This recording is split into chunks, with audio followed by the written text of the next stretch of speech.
Oi. Bom dia, graça e paz. Eu estava ali sentado e imaginando, ou pensando, se o culto terminasse agora, sairemos daqui satisfeitos. As crianças, com louvor maravilhoso, Deus usou de tremenda forma, né, a boca dessas crianças. E aí ficamos regozijados, ficamos alegres em saber que Deus, Ele usa, né, a quem Ele quer e no momento certo e na hora certa. É isso que nos surpreende, né? Deus a cada dia, a cada momento nos surpreende. Eu tenho uma mensagem aqui: fortalecidos e renovados pelo Espírito Santo. Que essa mensagem ela venha trazer em nossos corações força, que venha nos fortalecer, venha a todo momento encorajarmos a cada dia a prosseguir nesse evangelho, que é o evangelho da graça. Sabemos que é momento difícil, são momentos de angústia, momentos de aflições. O próprio Jesus falou para os seus discípulos que no mundo tereis aflições, mas tende bom ânimo, porque eu venci o mundo. E nas nossas vidas não é diferente. Passamos por momentos difíceis, passamos por momentos de dificuldade, porque se olharmos para o cenário no nosso país político, se olharmos para o cenário, vamos dizer assim, da humanidade, ou seja, daqui do país, vivemos um país violento, onde infelizmente a violência tem aumentado a cada momento, a cada dia. Vemos os nossos governantes desse país usufruindo daquilo que seria distribuído para as outras pessoas, as demais pessoas, mas infelizmente eles não fazem dessa forma. Eles se adquirem daquilo que era para todos, e de uma certa forma o povo padece. Segundo a Bíblia diz, quando o homem governa, o povo geme, mas quando Deus governa, aí há alegria. Infelizmente é que vivemos dessa forma, né? Porque o nosso país ele está sendo corrompido pela essa política, né? E aí Jesus fala, né? Fortalecei-vos a cada um e ter ânimo para prosseguir. Mas vamos lá.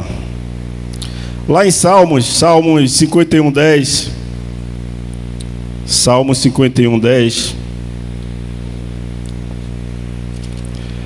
o salmista fala assim, ó: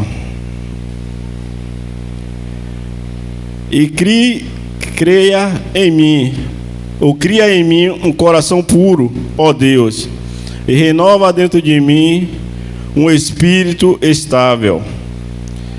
Essa era a oração, esse era o pedido que Davi, ele assim fazia diante de Deus. Cria em mim um coração puro, ó Deus, e cria em mim um espírito estável.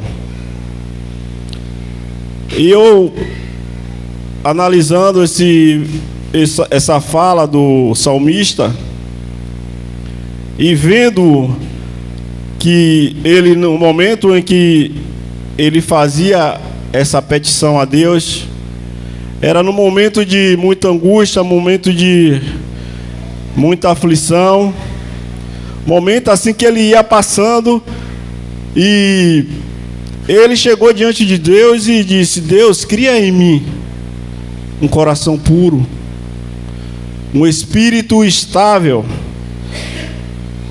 Mas para que isso?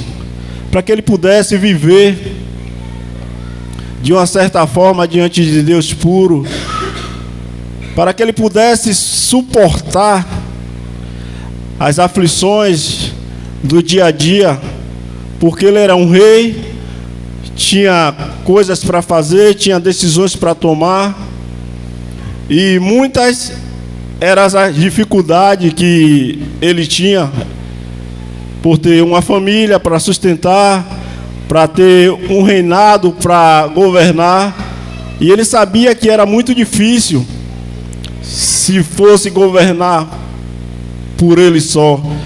Mas como Davi, ele tinha uma intimidade com Deus, e ele sabia a quem ele ia buscar, ele aí se prostra e diz: Deus, cria em mim um coração puro, um espírito estável, para que as dificuldades da vida não venham me abalar, para que os problemas que venho enfrentando não venham me tirar da posição ao qual o Senhor me colocou como rei.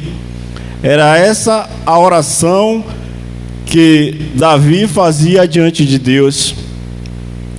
E observando e olhando essa oração, não é diferente nos dias atuais, em nossas vidas, porque passamos por momentos difíceis, passamos por dificuldade, e aí que é a hora do momento de prostrarmos diante de Deus e dizer: Deus, cria em mim um coração puro, cria em mim um espírito estável, para que eu possa, de uma certa forma, suportar ou administrar os problemas que tem passado, para que eu não possa me afastar ou esmurecer no momento em que eu passe por dificuldade, porque já disse o Senhor que no mundo tereis aflições. Eu sei que eu vou passar por aflições, porque o Senhor te disse na tua palavra que no mundo terias aflições. Mas, Senhor, em meu coração, cria um coração puro, para que eu possa passar por esses momentos difíceis, que são passageiros, que vai passar, mas que eu passe com um coração puro, um espírito estável, para que eu não possa de maneira nenhuma desviar dessa verdade, e que eu não possa não acreditar no Senhor, que eu não possa vir crer em meu coração dúvidas a respeito de Ti. Era essa a oração que Davi fazia, e é esse sentimento que devemos ter diante das aflições, diante das dificuldades da vida, porque são muitas as dificuldades que passamos, muitos são as aflições que passamos, mas creio eu que Deus, Ele tem nos adestrado, tem suprido a cada um as necessidades. Segundo Ele falou que Ele não dá provação ao homem ao qual Ele não possa suportar. Se hoje passamos por alguma dificuldade, algum problema, é porque podemos suportar as aflições, é porque podemos suportar aquela dificuldade. E Ele, em sua palavra, Ele fala que Ele nos fortalece, Ele renova as nossas forças. Em Isaías capítulo 40, e versículo 31, podemos ver Ele falando isso.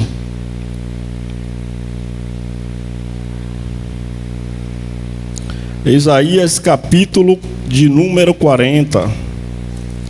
Isaías, o profeta messiânico, que falou a respeito do Messias.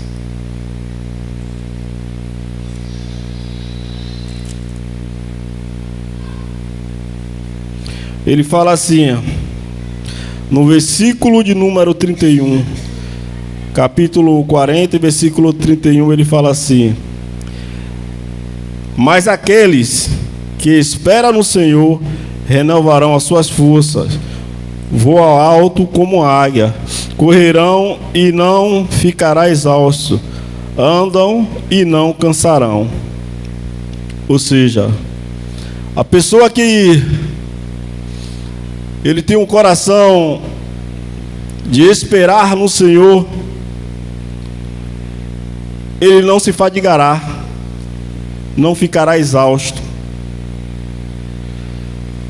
A pessoa que cria um coração que espera no Senhor, independente do que esteja passando, ela não retrocede. Ela sempre olha para frente. Ela sempre tem um pensamento positivo.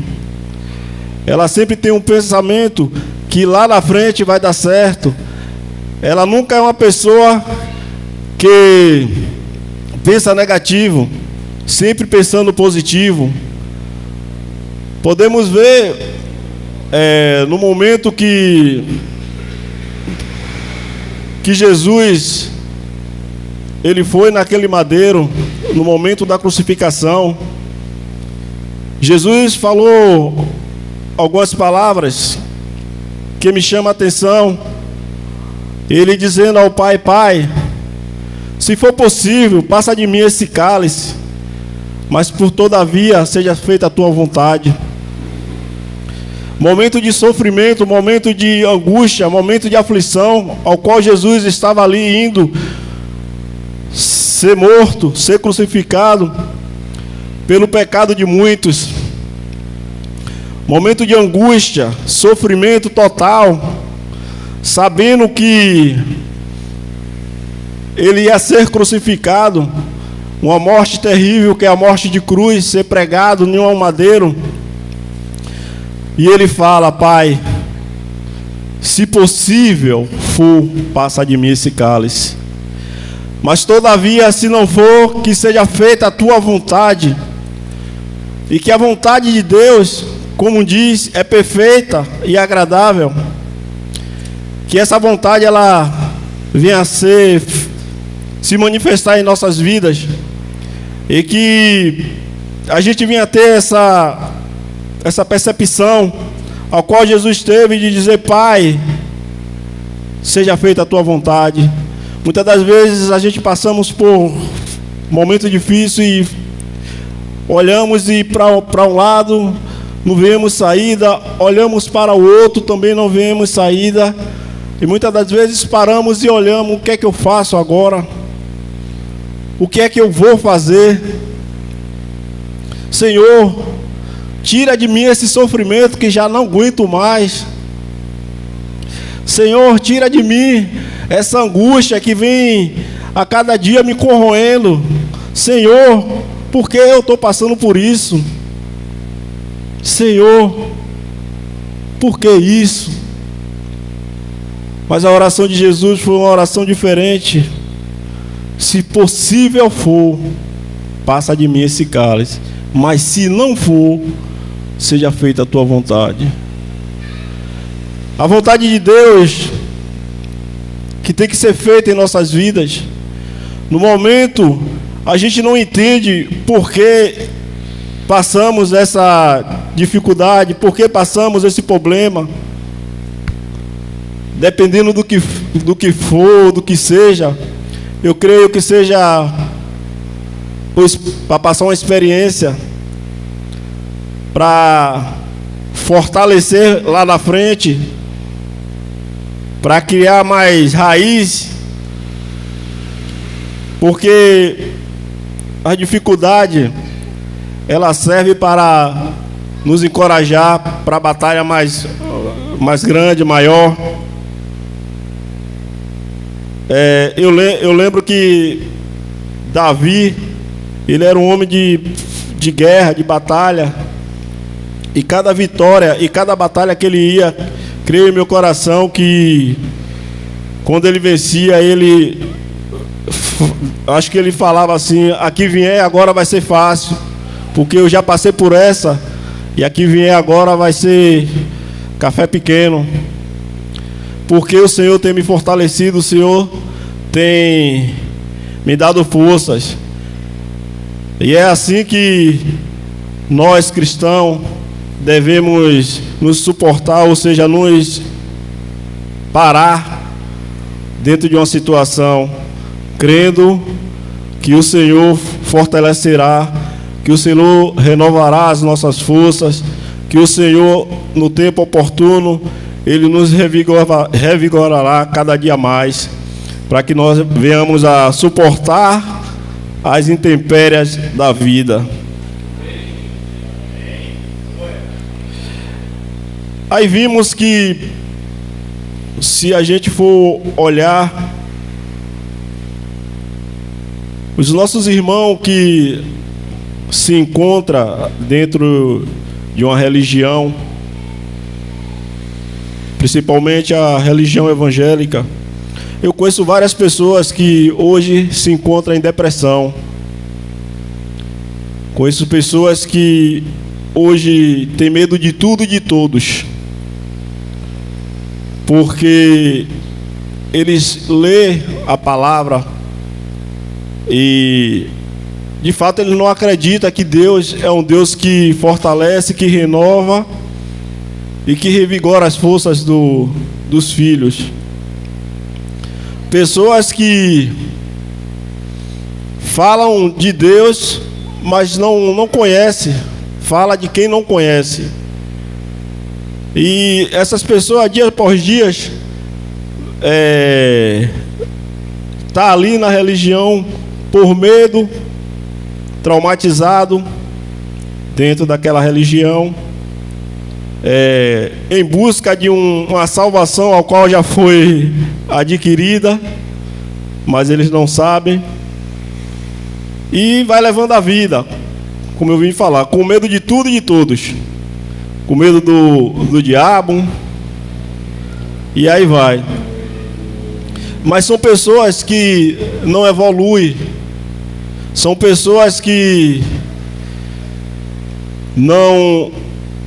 de fato não têm fé de crer, de dizer assim, não, eu estou passando esse problema, mas eu creio que o Deus que eu sirvo há de me tirar, que isso aqui é passageiro, que isso aqui vai passar, como tudo passa nessa vida.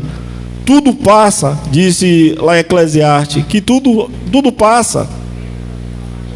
Nada permanece para sempre, tudo passa. Uma luta, uma dificuldade, tudo vai passar. Quando acreditamos e cremos nisso, que há de passar, a gente descansa no Senhor. Quando a gente acreditamos que o Senhor renova as nossas forças, descansamos, nos firmamos, evoluímos, vamos dizer, avançamos, porque cremos no Senhor, sabemos em quem temos crido. Uma coisa é você estar em um lugar, vamos dizer, você está aqui e tem alguma insegurança fazendo a sua segurança, e você diz assim, não, aqui eu estou seguro porque tem 4 seguranças aqui fazendo a minha segurança. Outra coisa é você estar em um lugar sabendo que tem segurança e você, com medo, será que vão me pegar? Mas não tem segurança aqui, não está fazendo essa segurança. Assim é nós que vivemos em graça, sabemos que estamos seguros. Sabemos que estamos seguros. E sabemos mais que Ele nos fortalece. Por que sabemos que Ele nos fortalece? Porque somos carne, passamos por dificuldade. A nossa carne, ela, vamos dizer, é o véu. E esse véu desfalece, padece, tem os sentimentos humanos, entendeu? Que nos leva a desistir da caminhada, da jornada. Mas pelo outro lado, entendemos pela palavra que Deus nos fortalece a todo momento. Deus nos fortalece a todo momento. E como eu falo quando eu estou conversando com alguns irmãos, qual é o pai que vê no seu filho em uma dificuldade ali? Ele vai deixar o filho dele padecer? Não vai deixar. Ele vai sempre querer cuidar do filho, sempre está ali, cuidando. Não, é por aqui, é por esse lado. Mas tem momento que o pai deixa para o filho criar uma experiência. Ou seja, quando o filho começa a andar, a dar os primeiros passos, aí o pai vai assim, eu vejo pela minha filha Heloísa, você vai segurando, tentando, mas tem momento que você deixa para cair, para levantar, para sentir o chão, sentir aquela coisa toda e se levantar. Assim mesmo é Deus com nós. Ele deixa momentos para a gente bater e pô, doeu. Levantar, criar uma força e seguir. Mas Ele sempre está ali, protegendo, observando, cuidando. Então é esse Deus que eu creio, esse Deus que eu tenho passado para as pessoas, que é um Deus que cuida, que fortalece, é um Deus que ama, independente da situação a qual a pessoa esteja vivendo. É um Deus que é zeloso, um Deus que nos surpreende a todo momento, é um Deus que nos constrange, como falou o apóstolo Paulo, que o Espírito de Deus nos constrange, e Deus nos constrange a todo momento, e ficamos surpresos com a magnitude, com a força desse Deus, que paramos e olhamos e ficamos, rapaz, se não fosse Deus, o que seria de mim? Porque Deus, Ele é maravilhoso. Deus faz coisas que a mente humana não consegue entender, a mentalidade humana não vai entender nunca os mistérios de Deus, propósito, que para alguns é loucura, ou seja, a pregação do Evangelho, da graça, é loucura para muitos. Quando você fala, você já é salvo, você já é perfeito em Cristo. Não, como é que pode? Como é isso? Não pode? Não, você é doido, tem que ter alguma coisa, não, tem que ter pagar um preço, tem que... Não é assim não. Mas é porque não entende o mistério, o oráculo de Deus, não entende, limita um Deus que é soberano, que é maravilhoso, eles limita. E assim ele segue, né? E assim Isaías, ele vem falando, né?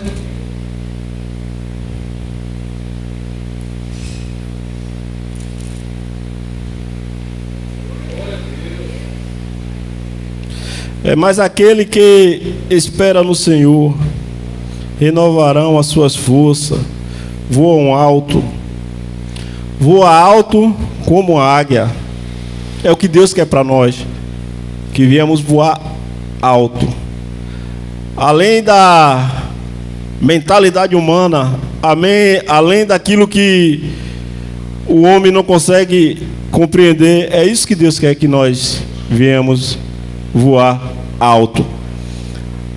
Você vê que a águia ela voa em uma distância, e de lá de cima ela consegue enxergar a presa, né? De uma altitude muito grande. Não sei mais ou menos a altura que a águia consegue enxergar. Eu sei que ela tem uma visão bastante apurada. É assim que Deus quer que nós sejamos, que voamos alto e que venhamos ter uma visão apurada. Apurada de quê? Das coisas, que viemos saber discernir tudo e em todos, que venhamos enxergar Ele em tudo e em todos, e que venhamos enxergar o problema, enxergamos, e que venhamos saber, tem um Deus que pode me livrar desse problema, não vou ter medo de nada, vou passar a prova dando glória a Deus. Romanos capítulo 12, o irmão Elcio até leu esse versículo.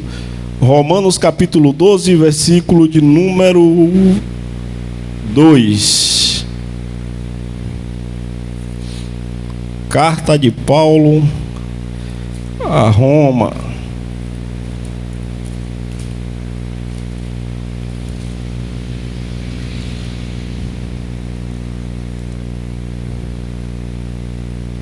Ele fala assim: portanto, irmão, rogo-los pela misericórdia de Deus, que oferecemos em sacrifício vivo e santo e agradável a Deus.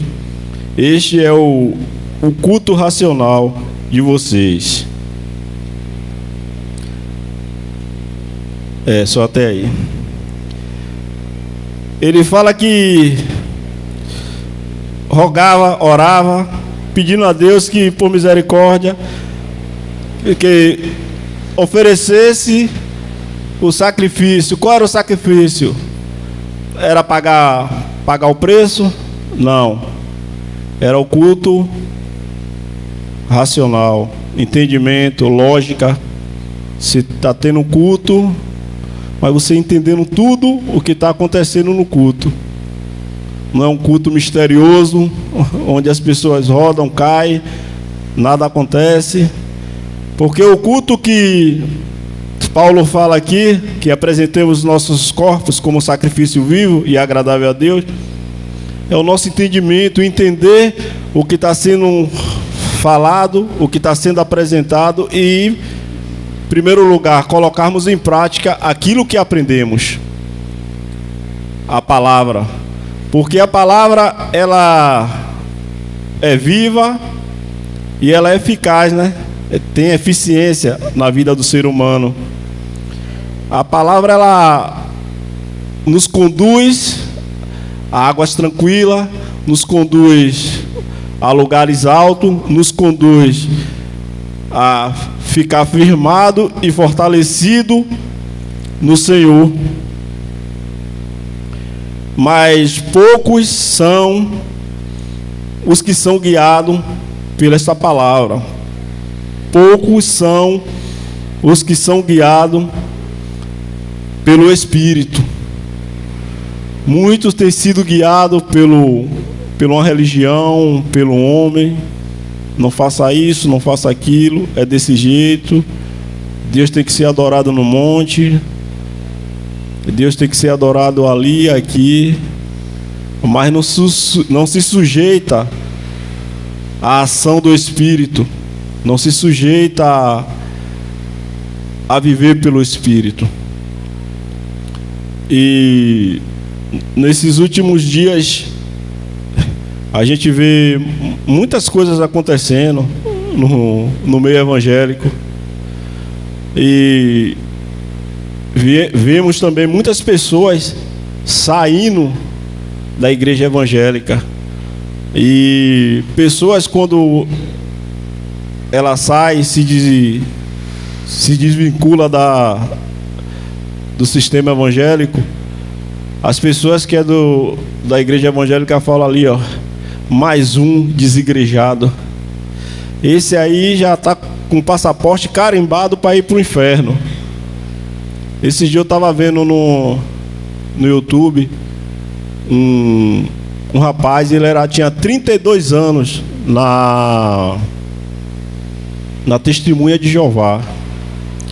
E esse rapaz, ele falou: 32 anos da minha vida perdido, que eu não sabia o que era ir para um aniversário, não sabia o que era para ir para uma festa, porque eles proibiam, disse que não pode.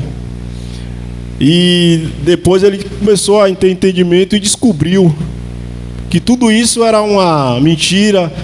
Aí ele fala que ali é uma seita. Ele está jogando no ventilador tudo que ele sabe, os podres de lá, ele está jogando tudo no ventilador. Esse rapaz está até no TikTok, eu esqueci até o nome dele.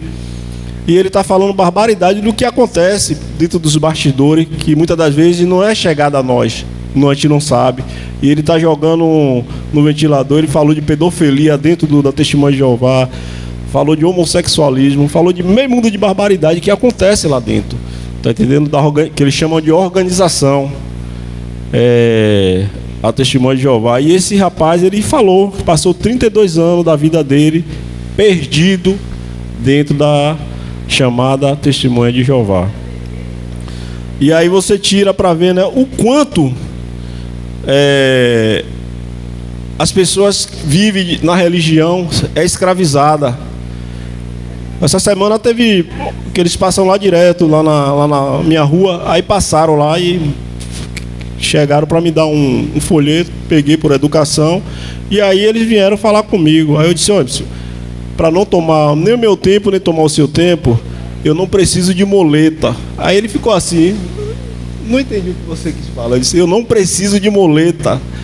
Aí ele fez: me explique aí. Eu disse: moleta é religião, que a pessoa, quando tá manco, não precisa de uma muleta para andar certo. Eu não preciso de uma religião, porque eu já tenho Cristo, que é a minha religião. Ele aí, tá bom. Aí também não entrou muito em detalhe não. Beleza, obrigado. E aí saiu. Porque de fato não precisamos de uma religião. que precisa de religião é que tá manco. A gente não estamos mancos, estamos perfeitos em Cristo.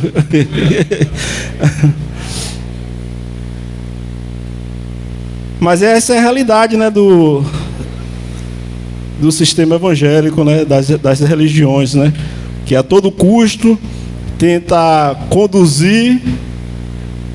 conduzir o homem a Deus, não sabendo eles que Deus já escolheu antes da fundação do mundo tudo. 2 Coríntios capítulo 4. 2 Coríntios 4, 16.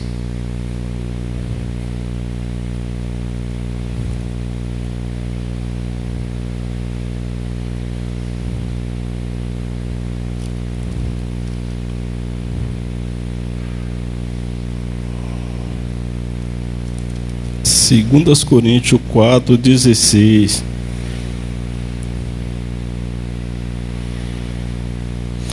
Aí o apóstolo Paulo fala assim: por isso não desanimamos, embora exteriormente estejamos a desgastarmos interiormente, estamos sendo renovados dia após dia.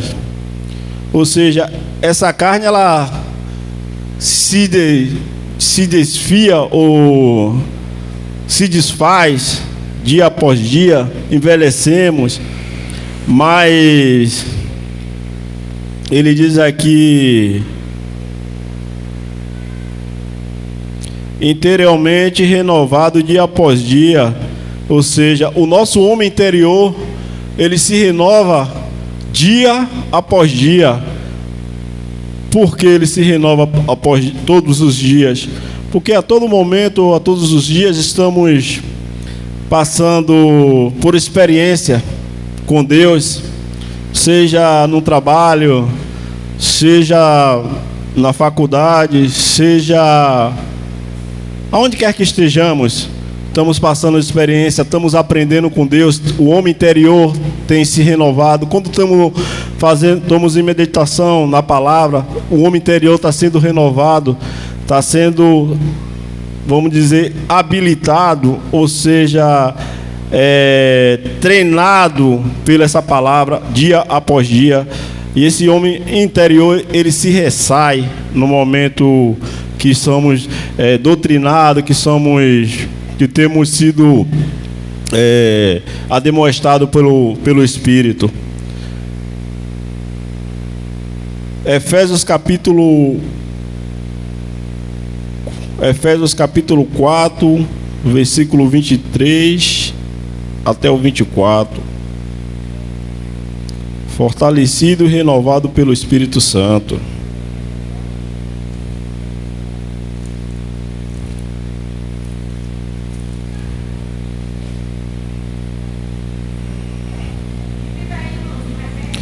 Efésios capítulo 4, versículo de número 23 e 24.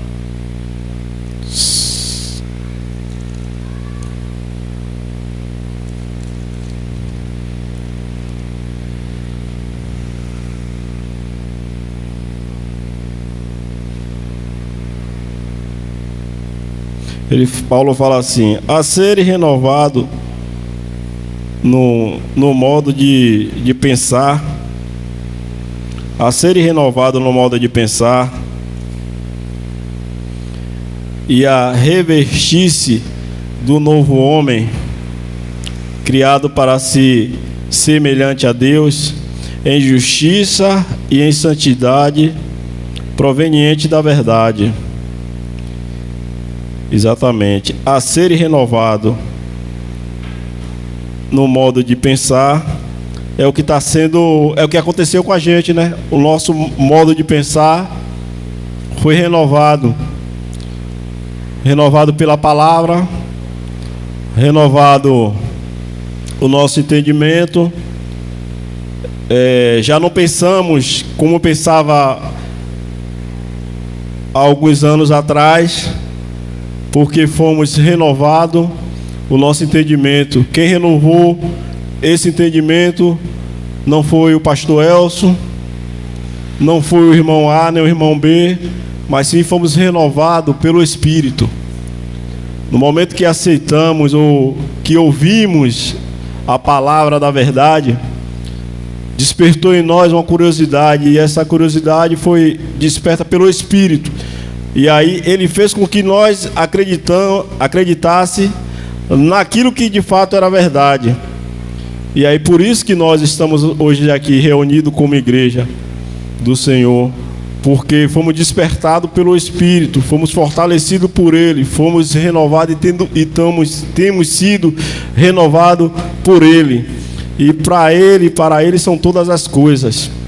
É por isso que nos sujeitamos a essa palavra. É por isso que nós nos sujeitamos ao Espírito, não ao homem, não à religião, não a nada disso, mas sim ao Espírito. E para concluir essa mensagem, para não ser muito enfado aos irmãos, vamos ler Colossenses capítulo 3 e versículo 10.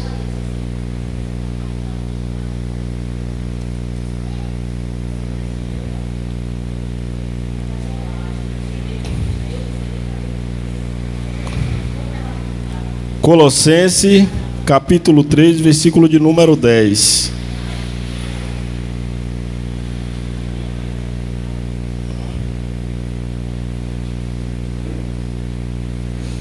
Paulo fala assim, é um convite, né, que ele falou para aquela igreja, e creio que ele vai estar falando aqui também para nós, né? E se revestiu do novo, o qual está sendo renovado o conhecimento, a imagem de seu Criador. Nessa nova vida já não há diferença entre grego e judeu, circuncidado ou incircuncidado, bárbaro ou cítron. Ou seja, há um convite, né, de cada um de nós se renovar. Não, como eu falei, não renovar a roupa, o sapato, mas renovar o nosso entendimento a cada dia, renovar as nossas atitudes, renovar o nosso conhecimento a respeito de Cristo e saber que Ele nos fortalece, sabendo que Ele nos fortalece e Ele também nos renova pelo Espírito Santo. No momento que a palavra é anunciada, no momento que paramos para examinar as Escrituras, estamos sendo renovados, estamos sendo admoestados, estamos sendo instruídos a viver em amor, um com os outros, respeitando a cada um segundo as suas diferenças, não sendo dono da verdade, porque tem pessoas que acham que é o dono da verdade, mas nós estamos em busca, dia após dia, dessa verdade. Como eu vi, né, dizendo, respeitando uns aos outros. O que é respeitar? Pô, o irmão crê, o irmão é da religião Y. Por ele não ter o conhecimento da verdade, eu tenho que respeitar ele. E tenho que viver com ele, independente do que ele crê, respeitando ele. Ah, ele guarda o sábado, beleza. Falou para ele, ele não aceitou. Não, irmão, não vamos ficar diferente porque você guarda o sábado, eu não guardo, não. Dá para a gente viver junto. Você guarda seu sábado, eu não guardo, mas não é por isso que a gente vamos ficar diferente. O que é diferente do sistema, né? Quando a gente vem com a palavra que fala da verdade, ele aí manda se afastar. Se afasta daquele pessoal, que aquele pessoal ali está com uma conversa diferente aí, e já não dá para andar com esse pessoal, não. A gente tem como viver com todo mundo, respeitando o espaço de cada um. Tá entendendo? Não vamos concordar com o que eles falam, mas viver respeitando, dá para viver todo mundo bem. Entendeu? Se chegar e perguntar a você, pô, me explica acerca desse assunto, você tendo um respaldo para explicar, explicou, ele concordou, amém por isso. Ah, fazer uma visita lá, beleza. Já traz, já aceita, aquela coisa toda, já inclui no, vamos dizer assim, no ministério, já, pô, gostei daqui, vou ficar aqui, pô, gostei da palavra. Você foi despertado pelo Espírito, não foi por mim, mas sim pelo Espírito. E aí, em amor, vai se dando uns aos outros. É assim que devemos andar e agir, né? Não excluir ninguém. Ah, você é macumbeiro, eu não vou falar com você, eu não vou passar com... Não, isso não existe. Aí somos filhos de um mesmo pai. Somos filhos do mesmo pai. Só respeitando o espaço de cada um. Irmão, eu agradeço a oportunidade. Obrigado pela sua oportunidade. E agradeço o irmão por ter me aturado até agora, eu falando. Mas eu acredito que deu para entender, né, irmão? Deu para entender. Mas obrigado. Amém.